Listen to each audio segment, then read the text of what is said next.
Armsad sõbrad, kätte on jõudnud advendi aja, issanda tulemise aja 4. pühapäev. Jõulupühad on ligidal. Ma soovin teile õnnistatud issanda sündimise püha ja julgustan teid selle teadmisega, et ligidal ei ole mitte ainult jõulud, vaid issand on ligidal. Sellest oli juttu eelmisel pühapäeval, kui ma lugesin selle pühapäeva vanakiriklikku epistlit apostel Pauluse kirjast Filipplastele, kus apostel kutsub üles rõõmustama, sest issand on ligidal. Meie luterlikus traditsioonis või põhjamaises traditsioonis loetakse seda epistlit tihtipeale just advendiaja 4., see tähendab viimasel pühapäeval vahetult enne jõulude saabumist. Aga meie kiriku kalendri järgi on sellel aastal meie advendiaja 4. pühapäeva epistel pärit hoopis teisest pühakirja raamatust. Ja nimelt sealt samast kirjast heebrealastele, kust me oleme sellel aastal juba lugemist kuulnud. Nüüd me jõuame taas selle heebrea kirja juurde ja ma pean ütlema, et küllap see tekst, mida te nüüd kuulete, võib olla mõnevõrra ootamatu.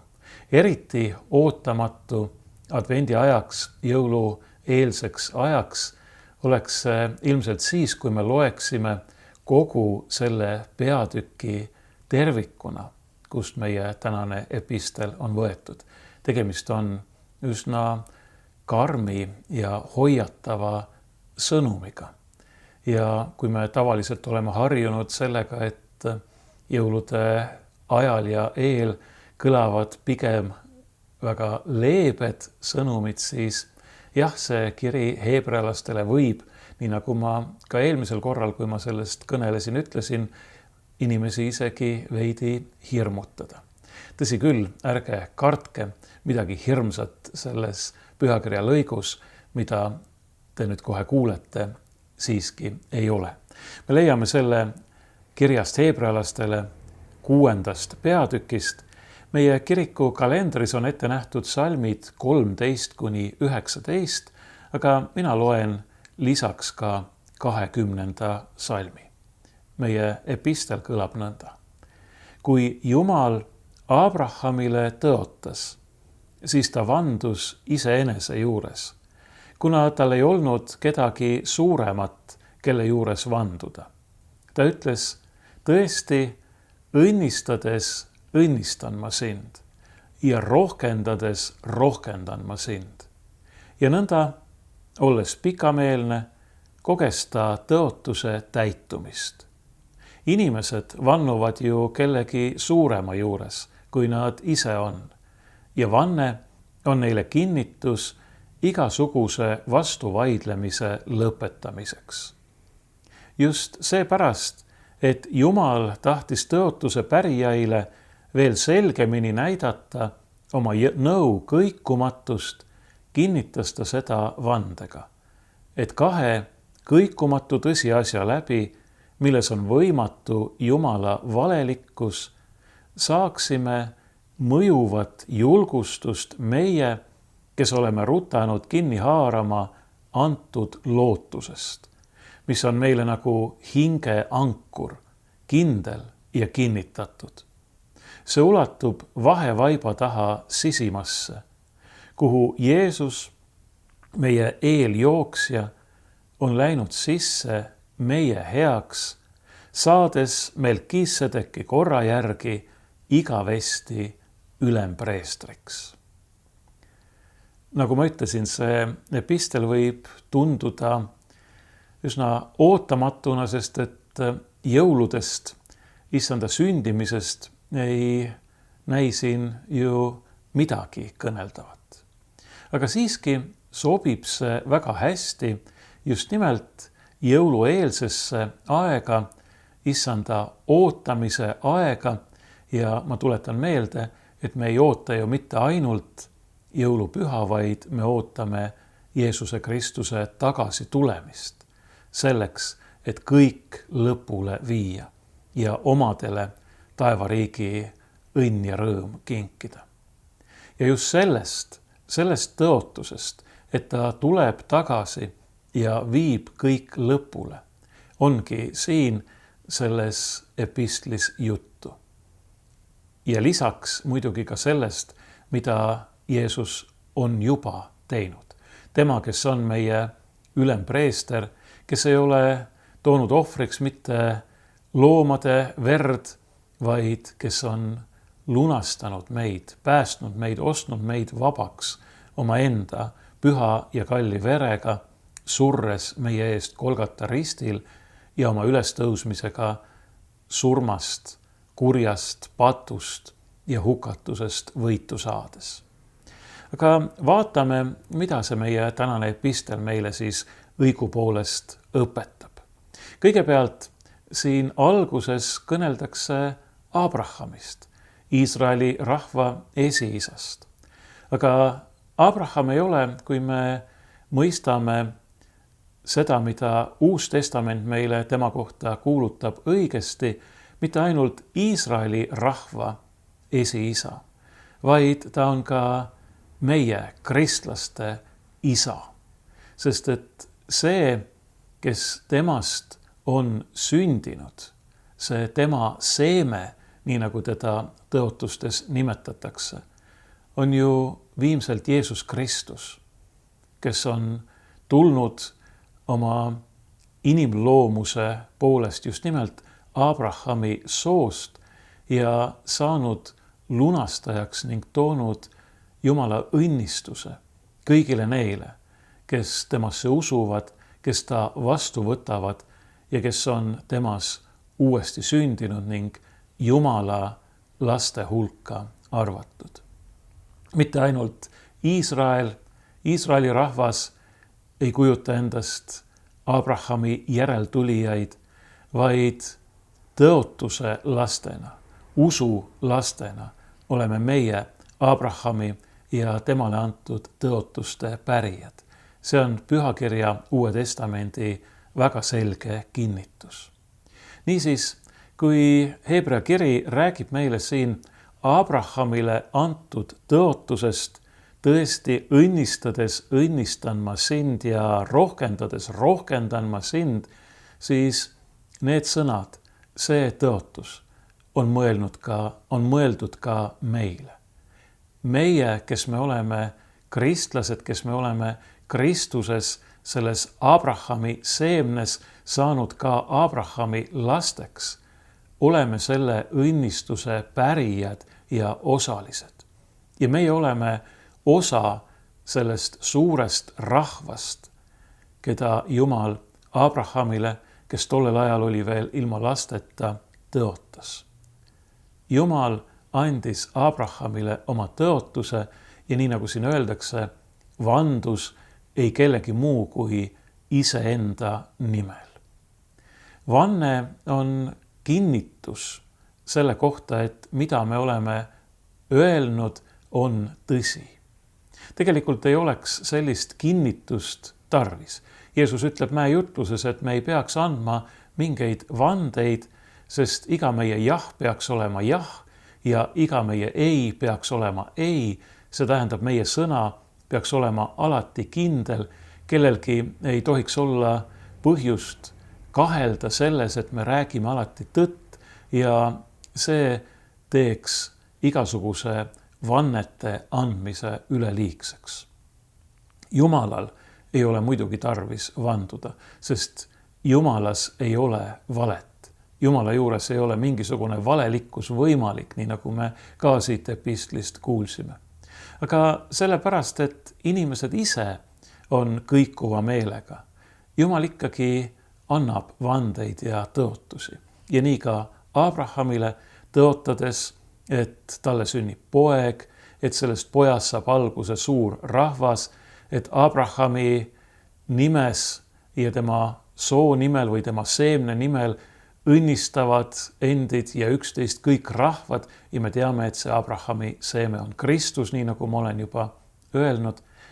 Ja need tõotused kõik täitusid osaliselt juba Abrahami enda eluajal tema nähes, talle sündis poeg Iisak, aga veelgi enam on need tõotused täitunud meie jaoks Kristuses ja nagu ma ennist ütlesin, nende tõotuste täitumist, nende lõplikku täitumist me veel ootame Kristuse tagasitulekus, siis kui ta tõepoolest toob meile jääva õnne ja rõõmu. Jumala tõotused on kindlad. Jumal ei vannu mitte kellegi teise nimel kui iseenda nimel, nagu siin rõhutatakse. Jumal ise on oma tõotuste tagatis. Jumal on see, kes ta on. Ja sellega, kes ta on, tagab ta, et tema tõotused täituvad. Kes siis Jumal on? Me teame, et Jumal on meie looja. Me teame, et Jumal on meie hoidja. Me teame, et Jumal on meie lunastaja. Jumalal ei ole kõike seda tarvis. Jumal on iseeneses täiuslik. Kui ma ütlen, et Jumalal ei oleks olnud tarvis ei maailma ega meid luua, sest et tõesti tal ei ole seda vaja, siis see võib kõlada kuidagi nii, nagu oleks Jumal isekas, et ta peaks tegema ainult seda, mida tal on vaja või tal on tarvis. Ei, ma ei mõtle mitte seda, vaid ma mõtlen seda, et Jumal on täius ise. Temas on kõik olemas. Ei ole mitte midagi, mis oleks nii-öelda puudu. Ja see tähendab, et kui Jumal midagi loob, siis see on sõna otseses mõttes ülevoolav, ülemäärane. Ja Jumal ise ei saa sellest midagi, nii et vastupidi, Jumalas ei ole mitte mingit isekust, vaid Jumal on täiuslik isetus. Kõik, mida ta teeb, kõik, mida ta on teinud, sünnib puhtalt omakasu püüdmatust, isetust, armastusest, mis on Jumala olemus. Nii et Jumala olemusse kuulub see oma olemise rikkuse jagamine. Niisiis, kes Jumal on? Jumal on meie looja, Jumal on meie hoidja, Jumal on meie lunastaja, kes hoolib meist nii väga, et on andnud oma ainusündinud poja meie eest. Ja seesama Jumal kogu oma täiusliku olemusega on oma tõotuste tagatis. Meil ei ole mingit põhjust kahelda selles, et Jumal täidab kõik oma tõotused. Nii nagu ta on siiamaani teinud, nii teeb ta ka edaspidi ja teeb ka aegade lõpul. Meil ei ole põhjust kahelda ega kõhelda. Ja siiski paraku seda juhtub, eks ole. Me igaüks teame, et kahtlused ja kõhklused kuuluvad meie elu juurde ja mitte ainult meie elu igapäevastes, puhtalt inimlikes või maistes asjades, vaid küllap ikkagi ka usu küsimustes või meie vahekorras Jumalaga. See ebakindlus, see meie enda nõtrusest ja ebausaldusväärsusest tulenev kahtlus või hirm, et aga äkki Jumal äkki ta ikkagi ei hooli minust, äkki ta ikkagi ei armasta mind, äkki ta on mind unustanud, äkki ma olen teinud midagi, mille pärast Jumal on mu nüüd hüljanud, maha jätnud. Jah, meie võimuses on teha midagi, mis kahjustab või võib purustada meie suhte Jumalaga. See on see, kui me ütleme Jumalale ei, kas oma sõnadega või oma tegudega, oma eluga, kui me pöörame Jumalale selja, kui me ei hooli temast. See hoolimatus võib väljenduda ja vist enamasti väljendubki selles, et me näitame üles hoolimatust Jumala loodu suhtes, eeskätt oma ligimeste suhtes. Sellega trotsides Jumala tahet, mis on armastus. Kui me ütleme Jumalale ei ja pöörame talle selja, siis nagu öeldud, me tõepoolest kahjustame tõsiselt oma suhet Jumalaga ja võime selle koguni hävitada, purustada, katki rebida. Aga me ei suuda sellega muuta Jumalat. Me ei suuda sellega kuidagi muuta Jumala suhtumist meisse. Jumal armastab meid ikkagi. Samamoodi nagu üks tõeline ema või isa armastab oma last isegi siis, kui laps tema juurest ära läheb. See armastus jääb. See soov, et lapsel läheks hästi, ikkagi jääb. Ja see valmisolek teha kõik, mis võimalik, et lapsel läheks hästi, ka see jääb. Me teame, et Jumala jaoks on kõik võimalik. Jumal saab ka neid, kes on temast väga kaugele läinud, tagasi tuua. Jumal saab ka neid, kes on hukkumas, päästa. Aga muidugi Jumal ootab meie vaba armastust, meie vastust tema armastusele. Ja sellepärast Jumal ei sunni meid. Ta annab meile võimaluse, aga ta ei sunni meid. Ta annab meile kõik. Ta on teinud kõik meie heaks, et me võiksime leida ühenduse temaga siin ja igavesti. Ja seeläbi leida ka tõelise armastuse, täiuse ja tõelise elu. Aga Jumal ei sunni meid, sest armastuses ei saa olla sundi. Nii nagu apostel Johannes ütleb, et armastuses ei saa olla hirmu või kartust, ähvardamist. Mis armastus see oleks? Jumal kutsub meid oma armastusega, ta tõmbab, pühakirjas öeldakse, et ta isegi meelitab meid sellega, aga meie vastus peab sündima sellest samast. Nii et jah, meie võimuses on kahjustada oma suhet Jumalaga või see koguni purustada, aga Jumala armastus meie suhtes on muutumatu. Ja sellepärast, kuigi meie hinge võivad pugeda kahtlused ja kõhklused ja hirmud, me ei peaks neid endas kandma. Meid julgustatakse selle, kuidas siin meie epistlis öeldakse, mõjuva julgustusega või võiks tõlkida ka troostiga, et Jumal hoolib meist ja on teinud kõik meie heaks. Ta annab kõik meile. Ja ta on kinkinud meile midagi, millest me võime kinni haarata ja kinni hoida. Ja siin kasutatakse selles epistlis väga ilusat pilti selle kohta, millest me oleme rutanud kinni haarama nagu ankrust. See on lootus, mis on meie jaoks nagu ankur, nagu hingeankur, kindel ja kinnitatud. Ankur, mis hoiab meid paigal, mis hoiab meid minema triivimast, Jumala juurest lahkumast, hukkumast. See ankur on lootus. Ja see lootus on muidugi Jeesus Kristus, keda siin nimetatakse meie eeljooksjaks, kes on läinud sisse kõige pühamasse paika või sisimasse paika vahevaiba taha, saades Melkisedeki korra järgi igavesti ülempreestriks. Mida see kõik tähendab? Mis see vahevaip siin on? Mis see sisim või pühim paik on?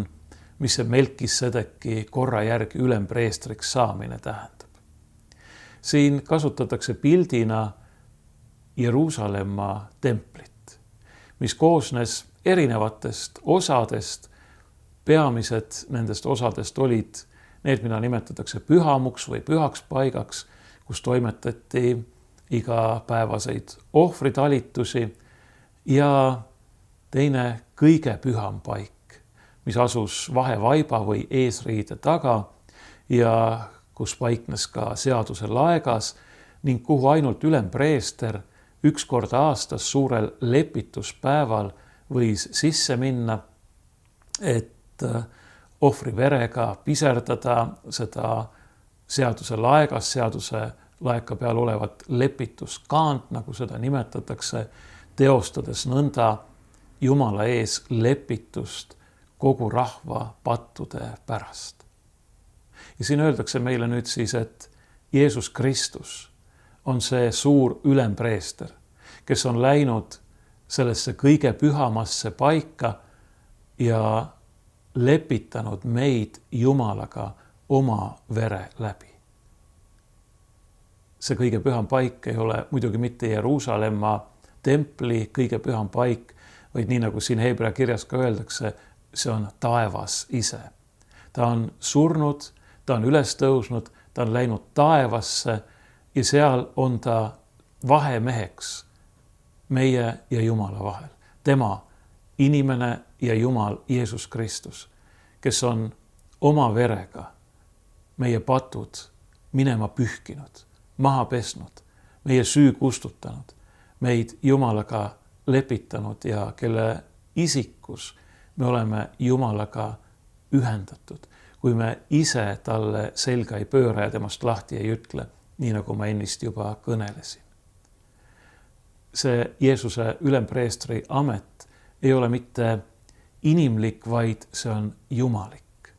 Ja see ei ole mitte ajalik või ajutine, vaid see on igavene. Ja just nimelt seda tähendab siin Jeesuse nimetamine ülempreestriks Melkisedeki korra järgi. Sest et Melkisedek on üks preester, keda nimetatakse Vanas Testamendis ja kes kohtus ka Abrahamiga ning teda õnnistas. Keegi ei tea, kust ta tuli, kuhu ta on läinud, tal ei ole algust ega lõppu, nii nagu meile öeldakse.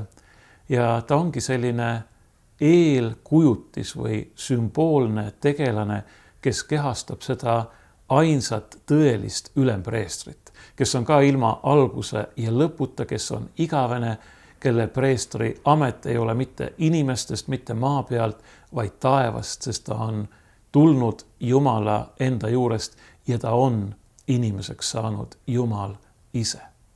See nimi Melkisedek tähendab õiguse kuningas ja teda nimetatakse ka Saalemi kuningaks ja see tähendab rahu kuningas.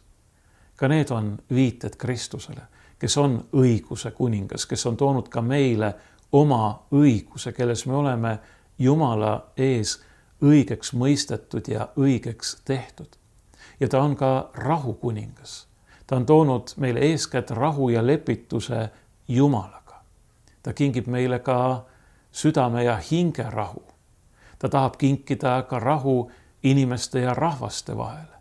Ta on loonud rahu maa ja taeva vahele, ta on tõeline rahu kuningas. Ja siin on tegelikult ju väga ilus seos ka jõuludega.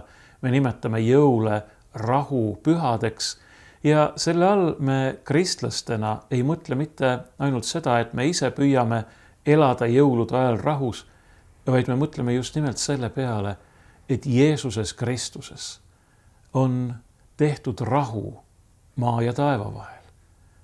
Inimesed on taas Jumalaga lepitatud.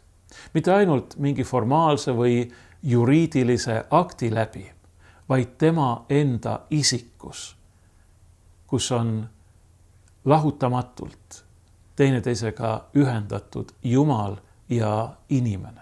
Me ju tunnistame Jeesust Kristust kui tõelist Jumalat ja tõelist inimest ühes isikus. Tema on rahu. Ta on ka meie rahu Jumalaga. Tema on see, kes on meid lunastanud, kes on läinud sinna kõige pühamasse paika oma enda verega. Aga kui julgustav on see, mida siin öeldakse, et ta on seda teinud meie eeljooksjana või ma ise küll tõlgiksin eesjooksjana.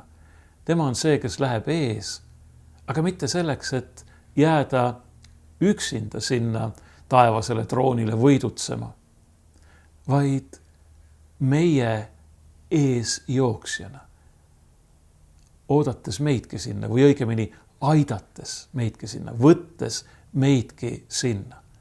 Ja seda ta teeb siis, kui ta tuleb tagasi.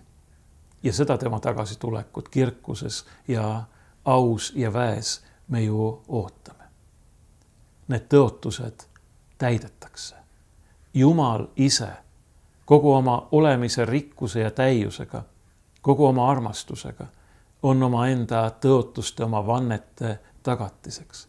Nii nagu Abrahamile antud tõotused täitusid, nii täituvad ka meile antud tõotused. meil ei ole mingit põhjust selles kahelda. Kui me elame veel paar päeva, siis me näeme taas kallist jõulupüha. Pühitseme, meenutame Jeesuse sündimist siia maailma. See on kindel. Päike tõuseb ja päike loojub seni, kuni tuleb aegade lõpp. Aga kindel on ka see, et see aegade lõpp tuleb.